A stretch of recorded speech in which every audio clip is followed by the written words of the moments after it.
Hey guys, welcome back to everything animated.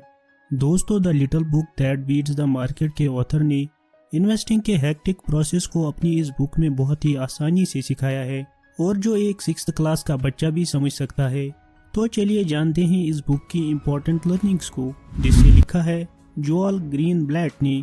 Author लिखते हैं कि जेसन मेरे बेटे का क्लासमेट है और बहुत अमीर है। 6th क्लास में ही उसका च्युइंगम बेचने का बिजनेस है और बहुत अच्छा चल रहा है। जेसन हर रोज च्युइंगम के 4 या 5 पैक खरीदता है और हर पैक 25 सेंट का आता है। ये छोटा बच्चा च्युइंगम के एक पैक को बेचकर $1.25 कमाता है। एक दिन ऑथर ने अपने बेटे बेन से पूछा कि जेसन हाई स्कूल खत्म होने तक कितने पैसे कमा लेगा। बेन ने कैलकुलेट करके जवाब दिया कि लगभग $3000। अब ऑथर ने अपने बेटे से एक और सवाल पूछा कि अगर जेसन उसे अपने बिजनेस के प्रॉफिट का आधा हिस्सा देता है तो क्या वो उसे अभी $1500 में खरीदने के लिए तैयार है। उसने जवाब दिया नहीं। बेन ने कहा कि जेसन को उतने पैसे देने का कोई मतलब नहीं होगा जो उसे इतने सालों बाद मिलेंगे। इसके अलावा इस बात की कोई भी गारंटी नहीं है कि उसका बिजनेस उतना ही शानदार होगा जितना कि आज है। आखिर में बेन ने कहा कि वो जेसन के बिजनेस के लिए $450 देने को तैयार है। अब जाकर मैंने अपने बेटे से कहा कि वो आखिरकार समझ गया है कि मैंने पैसा कमाने के लिए क्या क्या किया है। बच्चा होने के नाते बेन ने कहा कि उसने मुझे कभी च्युइंगम खरीदते हुए नहीं देखा। मैंने कहा कि बिजनेस को मैं उसके असली दाम से कम में खरीदता हूँ। बेन ने सोचा कि ये तो बहुत ही आसान था। कोई $1000 के बिजनेस को $500 में क्यों बेचना चाहेगा। तो ऑथर लिखते हैं कि इस इंटरेस्टिंग सवाल का जवाब देने के लिए मैंने ये बुक लिखने का फैसला किया। तो बढ़ते हैं इस बुक के नेक्स्ट चैप्टर की ओर, किसी बिजनेस में इन्वेस्टमेंट कैसे करें। दोस्तों, जस्ट इमेजिन, टाइम के साथ जेसन बड़ा होगा और शायद उसके पास एक च्युइंगम की दुकान हो। उसके पास च्युइंगम की कई और दुकानें भी हो सकती है। वो एक महंगी कार या एक घर खरीदना चाहता होगा या अपने बिजनेस को एक्सपेंड करना चाहता होगा। इसलिए वो अपने बिजनेस के आधे हिस्से के लिए अपना बिजनेस $6 मिलियन में बेचना चाहता होगा।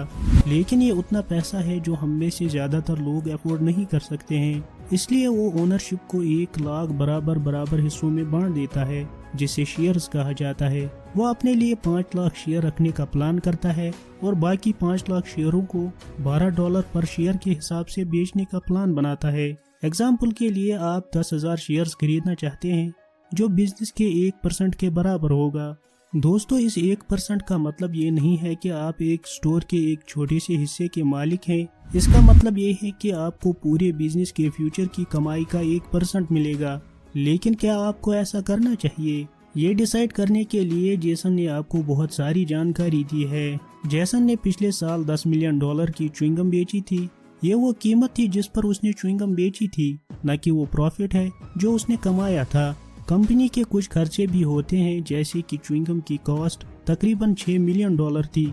जेसन को अपनी दुकान का किराया भी देना पड़ता है। इसके अलावा एम्प्लॉयज की सैलरी, बिजली का बिल और कई और खर्चों की वजह से ये $2 मिलियन बनते हैं। अब $2 मिलियन का 40% टैक्स में चला जाएगा, तो बिजनेस का प्रॉफिट $1.2 मिलियन था। जेसन ने ये सारी इंफॉर्मेशन एक टेबल में दी थी जिसे इनकम स्टेटमेंट कहा जाता है।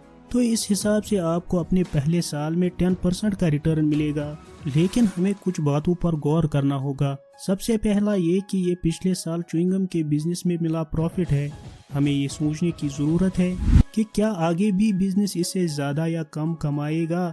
जब हम ये प्रिडिक्ट करते हैं कि ये बिजनेस अगले साल में कितना कमाएगा, तो हमें ये सोचने की जरूरत है कि हम अपनी प्रिडिक्शन को लेकर कितने कॉन्फिडेंट हैं। फिर हमें ये सोचना होगा कि क्या फ्यूचर में भी बिजनेस अच्छा चल सकता है या नहीं। मान लीजिए कि आपने अनुमान लगाया है कि जेसन के बिजनेस का एक शेयर $10 से $12 के बीच का था। साल के अलग अलग टाइम में इसके शेयर $6 और $11 के बीच खरीदे जा सकते थे। अगर आप बिजनेस के असली वर्थ के बारे में जानते होते तो $11 पर शेयर खरीदना मुश्किल हो सकता था, लेकिन $6 में एक शेयर खरीदना बहुत अच्छी डील थी। सबसे महान स्टॉक मार्केट के राइटर्स में से एक बेंजामिन ग्राहम ने इसे इस तरह लिखा।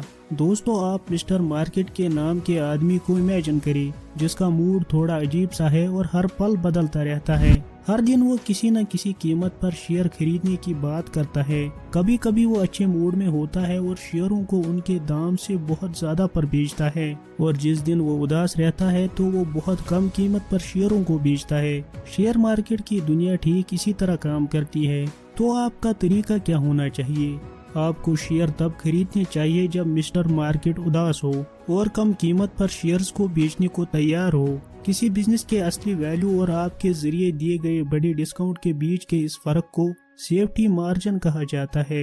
इसका ध्यान जरूर रखें। अब नेक्स्ट चैप्टर में ऑथर ने कुछ आसान टूल्स की बात की है, तो चलिए देखते हैं। हमने जेसन की कंपनी के इनकम स्टेटमेंट को देखा और 10% रिटर्न की कैलकुलेशन की। रिटर्न को कैलकुलेट करने के लिए हमने शेयर की अर्निंग को शेयर के प्राइस से डिवाइड किया।